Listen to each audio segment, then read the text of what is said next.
నవ్యాంధ్రప్రదేశ్లో నవతరం నాయకుల రాజకీయానికి రంగం సిద్ధమైంది. నిన్నటి తరం నాయకుల రిటైర్మెంట్, ఆరోగ్య సమస్యలు, మరణం వంటి కారణాలతో వారి వారసులు శాసనసభ ఎన్నికల బరిలోకి దిగుతున్నారు. అధికార టీడీపీలో వారసత్వ రాజకీయాలు పతాక స్థాయికి చేరాయి. రాజకీయాల్లోకి రావాలంటే రాజకీయ నాయకులకు వారసులుగా ఉండటమే అతి పెద్ద అర్హతగా మారింది.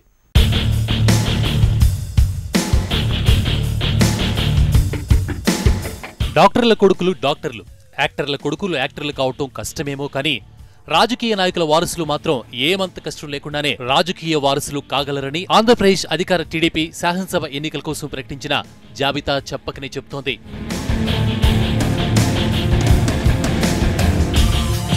గత కొన్ని దశాబ్దాలుగా టీడీపీ ద్వారా శాసనసభ్యులు, పార్లమెంటు సభ్యులు, మంత్రులుగా పనిచేసిన సీనియర్, వెటరన్ నాయకులు వివిధ కారణాలతో రాజకీయాల నుంచి తప్పుకోవాలని నిర్ణయించడమే కాదు, తమ వారసులుగా కుమార్తెలు, కుమారులను రంగులోకి దించుతున్నారు.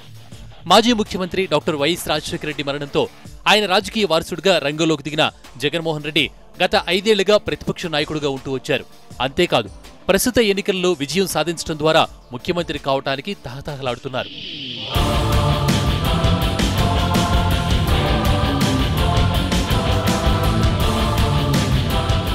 ఇక ఆంధ్రప్రదేశ్ శాసనసభలోని 175 స్థానాలకు అధికార టీడీపీ ప్రకటించిన అభ్యర్థుల జాబితాలో సీనియర్ నాయకుల వారసుల పేర్లు ప్రముఖంగా కనిపిస్తున్నాయి.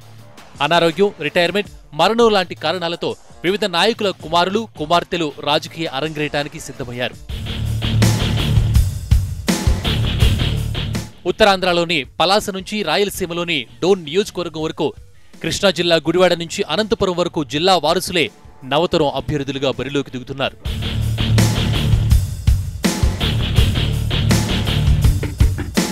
శ్రీకాకుళం జిల్లా పలాస స్థానం నుంచి 6 సార్లు ఎమ్మెల్యే గౌతు శ్యామ్ సుందర్ శివాజీ వారసురాలుగా ఆయన కుమార్తె గౌతు శిరీష పోటీకి దిగుతున్నారు. డిప్యూటీ ముఖ్యమంత్రి కేఈ కృష్ణమూర్తి 81 ఏళ్ల వయసులో రాజకీయాలకు దూరంగా ఉండాలని నిర్ణయించుకోవడంతో ఆయన కుమారుడు శ్యామ్ డోన్ నియోజకవర్గం నుంచి పోటీలో ఉన్నారు.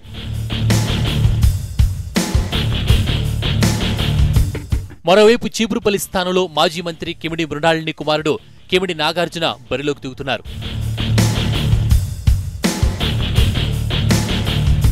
మాజీ మంత్రి బొజ్జల గోపాలకృష్ణారెడ్డికి బదులుగా శ్రీకాళహస్తి నుంచి బొజ్జల సుధీర్ను ఎంపిక చేశారు.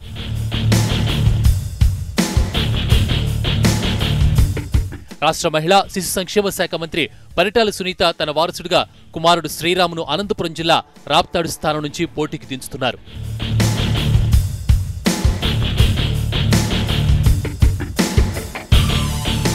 మాజీ మంత్రి గాలి ముద్దు కృష్ణమనాయుడు మరణంతో ఆయన కుమారుడు గాలి భానుప్రకాష్కు నగరి సీటును పార్టీ అధిష్టానం కేటాయించింది. కృష్ణా జిల్లా గుడివాడ నియోజకవర్గం నుంచి మాజీ మంత్రి దేవినేని నెహ్రూ తనయుడు అవినాష్ టీడీపీ తరపున తొలిసారిగా పోటీకి దిగుతున్నారు.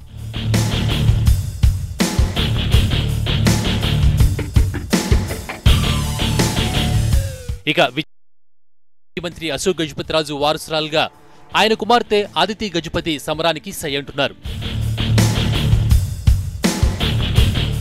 కేంద్ర మాజీ మంత్రి ఎర్రవనాయుడు కుమార్తె భవానీ రాజమండ్రి అర్బన్ నుంచి బరిలో నిలిచారు. అంతేకాదు, విజయవాడ వెస్ట్ నుంచి మాజీ ఎమ్మెల్యే జలీల్ ఖాన్ కుమార్తె షబానా ఖాటూం పోటీకి సిద్ధమయ్యారు.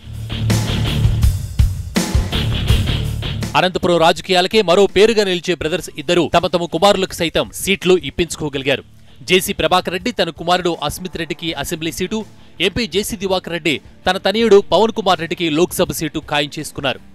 ఆంధ్రప్రదేశ్ ముఖ్యమంత్రి చంద్రబాబు నాయుడు తొలిసారిగా తన వారసుడు లోకేష్ ను మంగళగిరి స్థానం నుంచి ప్రత్యక్ష ఎన్నికల బరిలోకి దించుతున్నారు.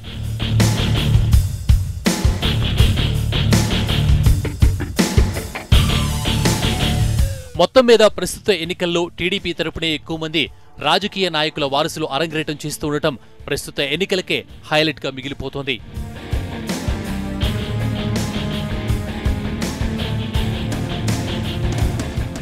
ఇది ఇవాల్టి ఓట్ ఆంధ్రప్రదేశ్. నమస్తే, చూస్తూనే ఉండండి HM TV.